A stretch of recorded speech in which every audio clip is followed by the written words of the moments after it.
scientists from Singapore are closely working on RoboPlants, an experiment they call a fusion of nature and technology. They attached electrodes to a Venus flytrap plant. The electrodes are film-like and soft and fit tightly to the plant's surface. They are attached using a thermogel, which is liquid at low temperatures but turns into a gel at room temperature. These electrodes are capable of monitoring weak electrical pulses naturally emitted by plants. They then used remote control technology to trigger the Venus flytrap to snap its jaws shut at the push of a button through an app. In another experiment, one of the plant's jaw was attached to a robotic arm. The contraption was then made to pick up a piece of wire that is half a millimeter thick and catch a small falling object. The technology is still in its early stages of study.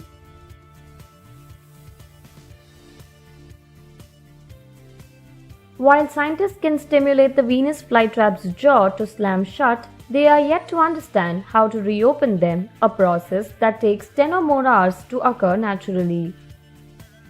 Once the study is completed, this high-tech system will be useful for communicating with vegetation.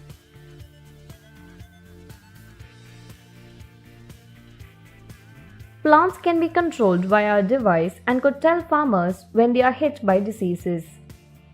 As the system picks up signals emitted by plants, farmers will be able to detect problems with their crops at an early stage.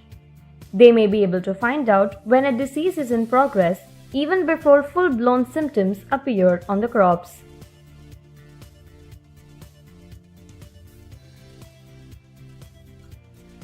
Researchers also believe it could eventually be used to build advanced plant-based robots that can pick up a host of fragile objects which are too delicate for rigid robotic arms.